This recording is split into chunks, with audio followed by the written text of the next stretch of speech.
Kit Nagy here for Nagy on Sports with another Keys to the Game video. This one for Browns at Falcons going into Atlanta to play the Dirty Birds. And obviously this is a big matchup here in Week 4. And going to be some definitely a test here for the Browns as we've got a challenge in a number of facets. So we'll take a look here at some of the keys and what I think is going to be important for coming away with a win here for the Browns. So first of all, on offense, we're going to have to continue to set up favorable matchups. We've done a very good job of that throughout, but we got to do that in this game without really playing outside of our strengths and getting too cute. We've done a great job. Hey, Applied, welcome in, go Browns. We've done a really nice job, setting up each of the play, setting up the run to set up the pass, and then the setting up the play action to open up, and then kind of those tendency killers to catch guards or teams off guard. We've done a nice job of that so far. Look to continue to do that here in this one, and a big part of that is going to be my second key here: steady dose of Chubb, Hunt, Cooper, and Njoku. I think all four of those players can have big games here. I think this defense, although they've got some really good players, Grady Jarrett is a prime example of that. I think this is a defense that the Browns can certainly exploit and take advantage of. And if they do that, I think you're going to look at those four to really have big games in this one. And then the last piece of that, if we do that, we should have excellent time of possession and those sustained drives. And really, the offense needs to look to help out the defense in this one as much as possible because we're a little bit shorthanded, especially on that D line. So we need the offense to build those long sustained drives and hopefully stay on the field and keep the Falcons offense off of the field. On the defensive side of the ball, it's going to start with turnovers. Obviously, the Falcons have had a lot of turnovers so far in the season. So this is an area that this defense certainly could and needs to capitalize on, and if they do, that could absolutely alter the face of this game. But then it's time for the D linemen. This young D line crew. Really, 3 out of the 4 starters probably not starting in this one. Obviously, Clowney is a game time decision, but we'll see what happens with that. But with 3 of 4 kind of being backup guys and some young draft picks here in this one, it's really going to be a time and an opportunity for some of those guys to step up and have big games.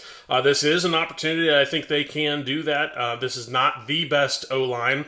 They've played pretty well so far this season, but this could be one that we could potentially exploit, and hopefully some of those guys will step up, and I think that's going to be a big part of this. The second piece of this is kind of trying to keep the Falcons out of third and short. If we can win on first and second down and keep them in third and long situations, that's going to help us a lot. The Falcons on offense are constructed a lot like the Browns are, where they look to the run game, that play action game, the 3 tight end sets. And they try to run that kind of the keep wave time of possession ball, and if we're able to keep them into, they don't like the third and longs any more than the Browns are not really built for third and long either. So the more that we can put them in those third and long situations, the better off we're going to be.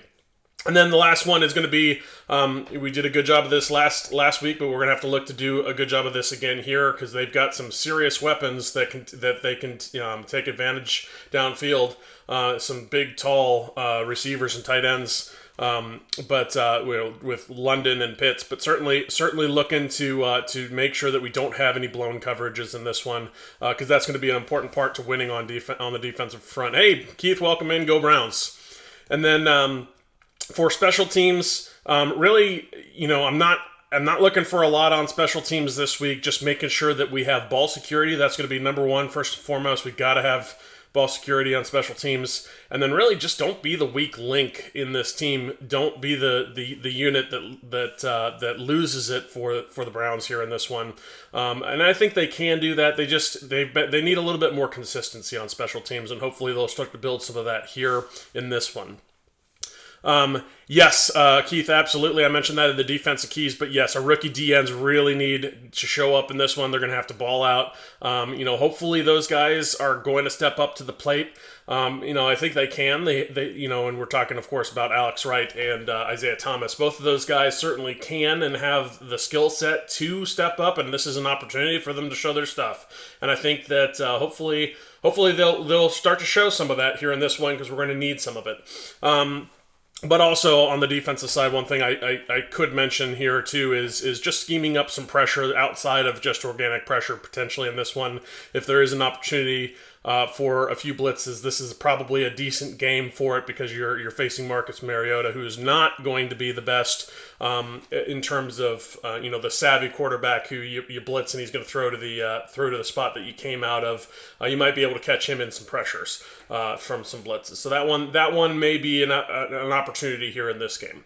In the overall for this one is really just play our game. We got to execute for all 60 minutes. And really just be the better team. The Browns have a better roster in this game than do the Falcons.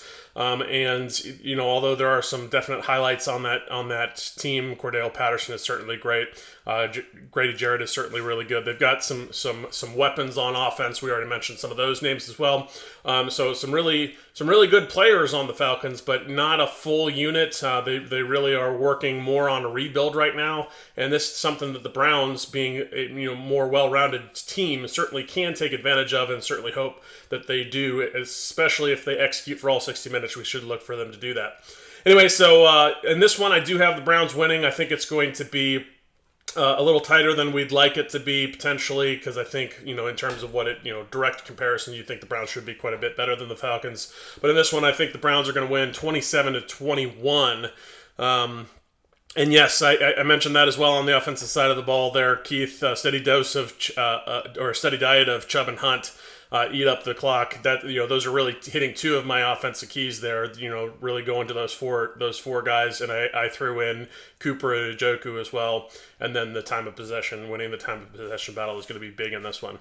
So anyway, so those are the keys to the games. I appreciate everybody being on and joining me here in the chat. And as always, we appreciate our subscribers. If you want to join us for the game chat, I'll have that going here not too long on the Discord. So jump on there.